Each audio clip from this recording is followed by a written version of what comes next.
Good afternoon. I am Andrea Chisholm with the Midday News. A special welcome if you're watching on onespotmedia.com. We begin this afternoon with news that the police high command has dispatched a high-level team to investigate the circumstances surrounding a flare-up of gun violence in Westmoreland within the last 24 hours. 8 people have been murdered and 2 others are nursing gunshot wounds. A source from the police high command told our news center that the Major Investigations Division is in the area. TVJ News understands that 3 bodies were found in the parish this morning. 5 men were fatally shot and 2 women hospitalized yesterday. It's reported that about 11:15 in the evening, 3 men were shot and killed in Whithorn, Williamsfield. 1 woman was also shot and injured in that incident. Hours earlier, a man was gunned down in Morgan Bridge. About 1:15 in the afternoon, an 8-year-old was gunned down on Coke Street in Savannah Lamar. However, TVJ News understands that the incidents are not connected. And an 18-year-old man was gunned down on Coke Street in Savannah Lamar, Westmoreland. That incident occurred also at about 1:15, and we'll have more on that developing story in subsequent newscasts. The parliamentary opposition is criticizing the Ministry of Education for attempting to restrict school boards from voicing concerns about its policies. Chairman of the PNP's Education Commission, Elaine Foster Allen, says she is aware of a document that the ministry issued to board members instructing them not to speak publicly about its policies. She views that as an attempt to intimidate school boards. Concept paper that has been put together, I believe, by the Ministry of Education, Minister of Education and staff, suggests that if you are a board member, you are not allowed, I'll read it down, school board members are not allowed to criticize the Minister of Education or Ministry of Education personnel in any public forum, including social media. She is questioning the motive behind the document. Board members are citizens of Jamaica. They volunteer their time and their service.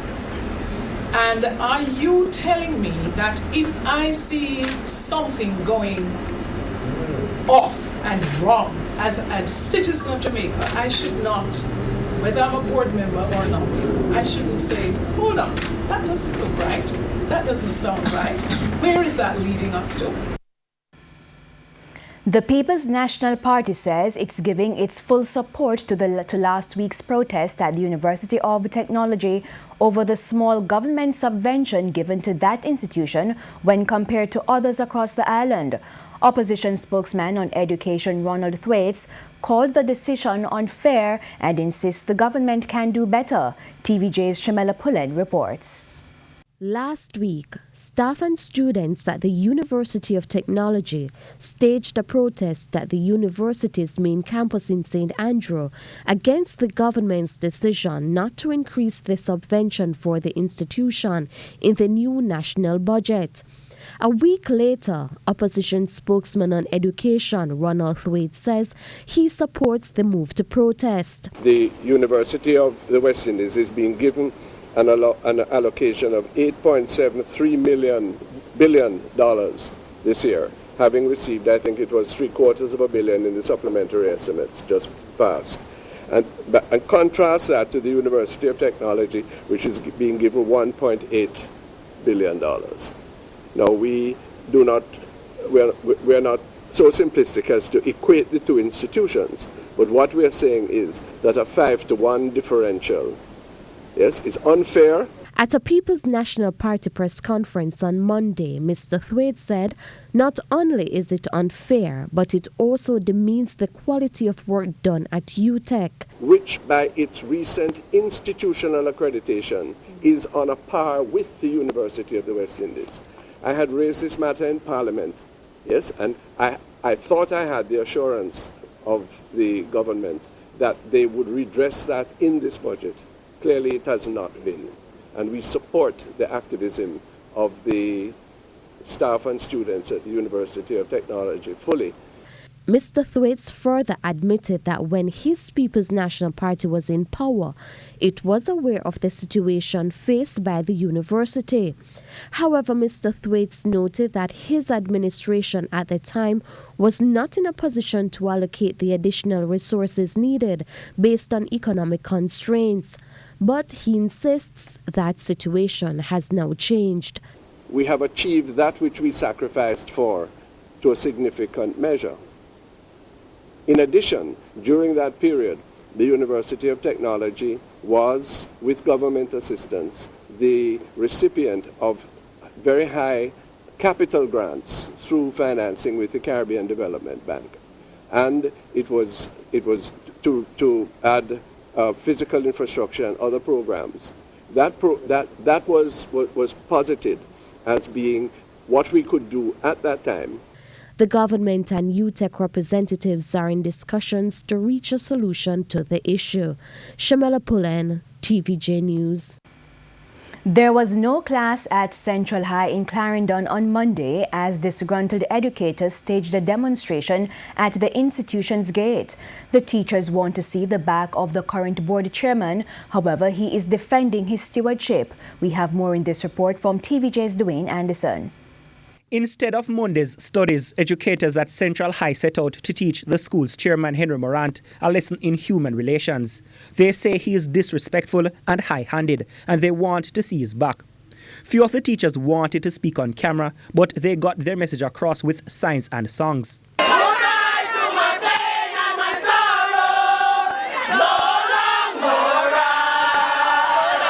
The target of their rage, school chairman Henry Morant, was not backing down. I have no apology. As long as I'm going to be there, they have to conduct themselves. Period. And they could demonstrate to them that I am not bowing to no pressure. According to the chairman, some of the teachers do not want to follow protocol. He cited a breakdown in spending practices as well as other breaches. These people expect to carelessly take vehicle without any consultation, whether licensed or properly insured to take kids to various places across this country. Those are some of the points I told them. No, it is illegal. We must get records of this vehicle you're going to use, see that the document is in place, properly insured and licensed, and I must know who are they going to expose people's kids to go on the vehicle. And then this is one of the problems they have. Everybody wants to be their own boss. Because a lot of them talk about go overseas. Go overseas what? I live in the United States. I go to school there. And I know most of whom in our classroom could never get a job in the classroom in the United States. They would not be accepted. Some fly up there. Accepted what? It's a different ball game. Decorum and order and discipline is a name and accountability. A unit from the Mapen Fire Station was called to remove the locks and chains from the school's gates. But they would find their path blocked by a wall of teachers. Do you think that denying the children their education is the way to go? But they're on the road, and if anything should happen, you know how it is. So all we're saying that you go on the inside and see what you have to do. But the teachers would not relent. In the end, the protest action resulted in a disruption in classes for the day. The matter has been brought to the attention of the Education Ministry's Region 5 Directorate. Dwayne Anderson, TVJ News.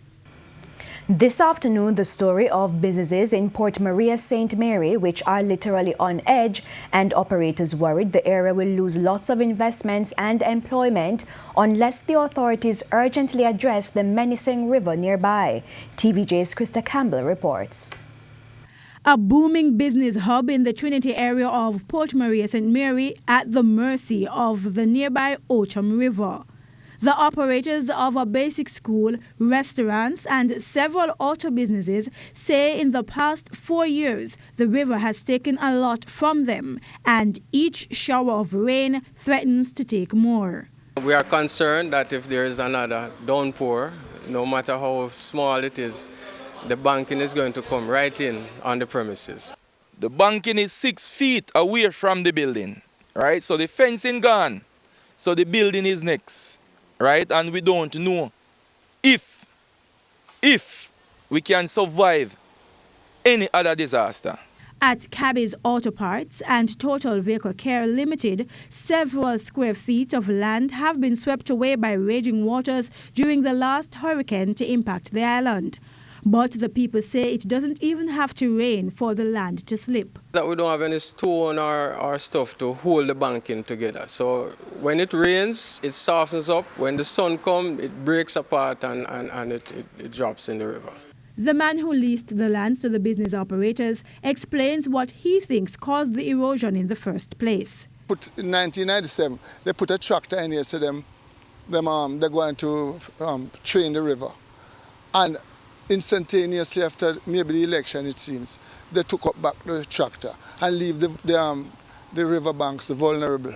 The business people say they've been promised help, but they cannot sit around watching their businesses literally falling through the cracks. We went and we got some bamboos because these fibrous roots, they hold the land very well. So we planted along the rear, and we took the initiative to plant along the whole stretch of it, because once that side had deteriorated, our side would have went even faster. The land is also moving inwards. There's a big crack between both of the posts on the lift. So what we had to do now, we had to improvise and do it ourselves. The retention wall that they had planned to do, we decided to secure our business interests. We had to do so. The operator of the car alignment establishment is urging the authorities to act fast to stop what he says would be a big blow to businesses and investments in the St. Mary capital. This is the only facility of its kind in St. Mary, and if it's not up and running, then people would have to go to Kingston or Ocherios for the type of service. When contacted, communications manager at the National Works Agency, Stephen Shaw, explained that the NAA has been doing work in different sections of the Ochum River in Port Maria, but he says there aren't enough funds to do as much river training as needed. He says he's not able to say how much work, if any, will be done in the next fiscal year to slow or stop the erosion in Trinity. Krista Campbell, TVJ News. Shadow Local Government Minister Dr. Angela Brown-Burke has come out in defense of vendors at the Constant Spring Market who have been given notice to leave the facility. The vendors were given notice from last year because the market will be demolished to facilitate the widening of the Constant Spring Road as part of the major infrastructural development program. But the vendors insist the government needs to find suitable accommodation for them, and they argue that the compensation package is not enough. Speaking on TVJ's Smile Jamaica program on Tuesday, Dr. Brown-Burke called out that the local authority for how it's managing the situation. There's no doubt that the process has not properly been dealt with, and nobody to date has even said, listen, we started wrong and we're trying now to fix it. We understand that and let's move forward. And then the second thing is that they know that for the expansion of the road, you don't need at least 2/3 of the land that's there. The first thing is, it's a portion of the market that's needed. So fine, you're going to knock down all of the market to remove that. But the land behind the market is owned by the KCC. Over the weekend, the Supreme Court granted a temporary injunction to prevent the Kingston and St. Andrew Municipal Corporation from forcibly removing the vendors. Taxi operators in Junction St. Elizabeth are threatening to continue their protest over designating parking in the town until they get a resolution. They withdrew their services on Monday, leaving passengers stranded. Head of the Southern Taxi Association, Charles Powell, says the taxi operators are upset about the decision of the local authorities to have them operate from a transport center which is too small. Well, if they have that document, we have no other alternative to use the park. But this park cannot hold, can't hold 50 car, much as 200. In the meantime, Deputy Superintendent of Police Jonathan Boyd insists that the taxi operators are largely responsible for the congestion in the town. He adds that by parking their vehicles in the middle of the square, they are providing cover for criminals. They are not safe, and their customers don't feel safe with the level of congestion and uncertainty with this haphazard, noisy, and sometimes crazy environment created with the illegal taxis in that space. We have also had reason to strongly suspect that some of the migrant criminals are in this area, posing to be vendors, and they populate that area. In news overseas, the Catholic Church has been struck with another major scandal. One of its most powerful figures has been found guilty of sexually abusing children. We have more in this report. It's a fall of biblical proportions. It is still extraordinary to see the downfall of such a man, one of the most powerful men in Rome. Australian Cardinal George Pell, the Vatican treasurer, convicted of multiple child sex offenses. He's the most senior Catholic official found guilty of abusing children. The prosecution's case was based on a single surviving accuser. Like many survivors, I have experienced shame, loneliness, depression, and struggle. Like many survivors, it has taken me years to understand the impact on my life. Pell was found guilty late last year. A court order banning the announcement was lifted Tuesday. And in sports, national 100-meter champion Taekwondo Tracy says differences in how much say he should have in his financial situation led to his departure from the MVP track club last October. We have more in this report. He basically told me straight up, listen, if you want to have a say in your financial future, we cannot work together. This is what coach Stephen Francis had said about the split earlier this month. MVP is a difficult organization to be a part of, especially when you believe you're doing well and you believe that you need to have certain privileges and so on, which, you know, we find that we don't allow it. But you know, I always tell people you have to want to believe that you have to be an MVP. It is going to be beneficial to you. And if you decide that there are other things that are more important to you than the rule that we have, then you are free to go anywhere. And that, Taekwondo Tracy says, was the beginning of the end of his time at MVP Track Club after 6 seasons. When they presented me first with what I would say the contract for moving forward into the professional league, I was not one of the typical person who was going to just say, okay, give me this and I sign that. I started asking questions. He didn't like that.